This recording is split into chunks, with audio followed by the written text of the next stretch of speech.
On the afternoon of May 7, 1915, a single explosion echoed across the Atlantic Ocean.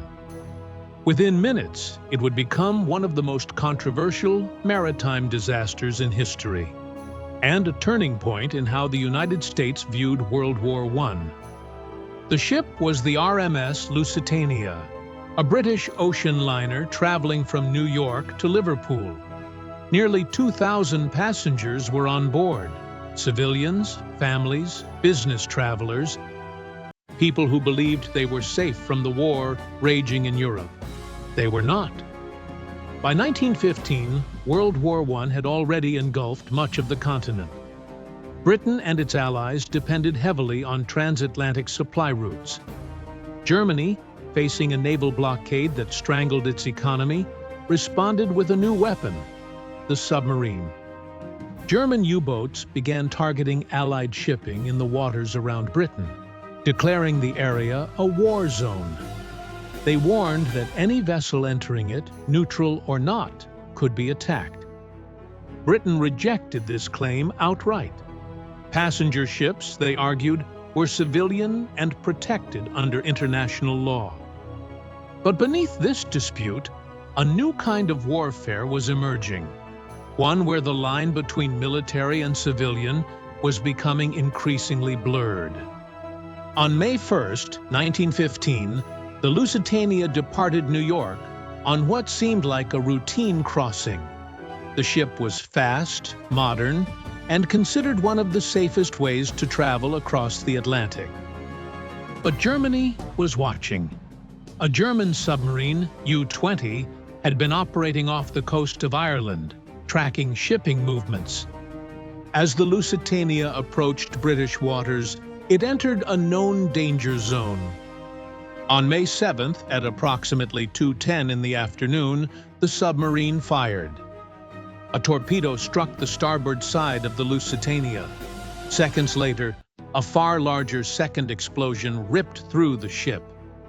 In less than 20 minutes, the massive ocean liner began to sink into the Celtic Sea. Panic spread across the decks. Lifeboats were launched too quickly, many capsizing in the chaos. Others never reached the water at all. Of the nearly 2,000 people aboard, 1,198 died. Among them were 128 Americans. The world reacted instantly, but so did Germany. German officials defended the attack, arguing that the Lusitania was not a purely civilian vessel. They pointed to its role in transporting war materials to Britain. Britain denied this at the time, insisting the ship carried only passengers and standard cargo. However, later investigations confirmed that the Lusitania did carry a limited amount of wartime material, including rifle ammunition and shrapnel shells.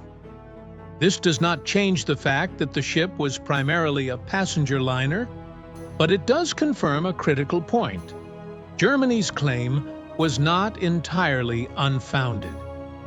And in the context of total war, that distinction became central to the argument over whether the sinking was justified. To Britain and its allies, the attack represented the deliberate killing of civilians. To Germany, it was a legitimate strike against a vessel contributing, even partially, to the Allied war effort. The truth sits uncomfortably between those positions. In the United States, the sinking triggered outrage. Newspapers published images of the disaster. Public opinion began to shift sharply against Germany.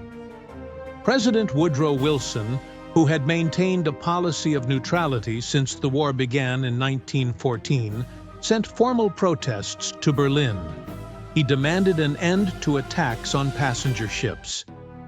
Germany responded with diplomatic apologies and temporarily scaled back unrestricted submarine warfare. But the damage to perception had already been done. Neutrality in the United States was beginning to weaken.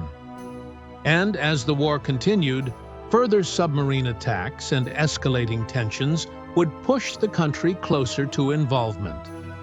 In 1917, Germany resumed unrestricted submarine warfare in full.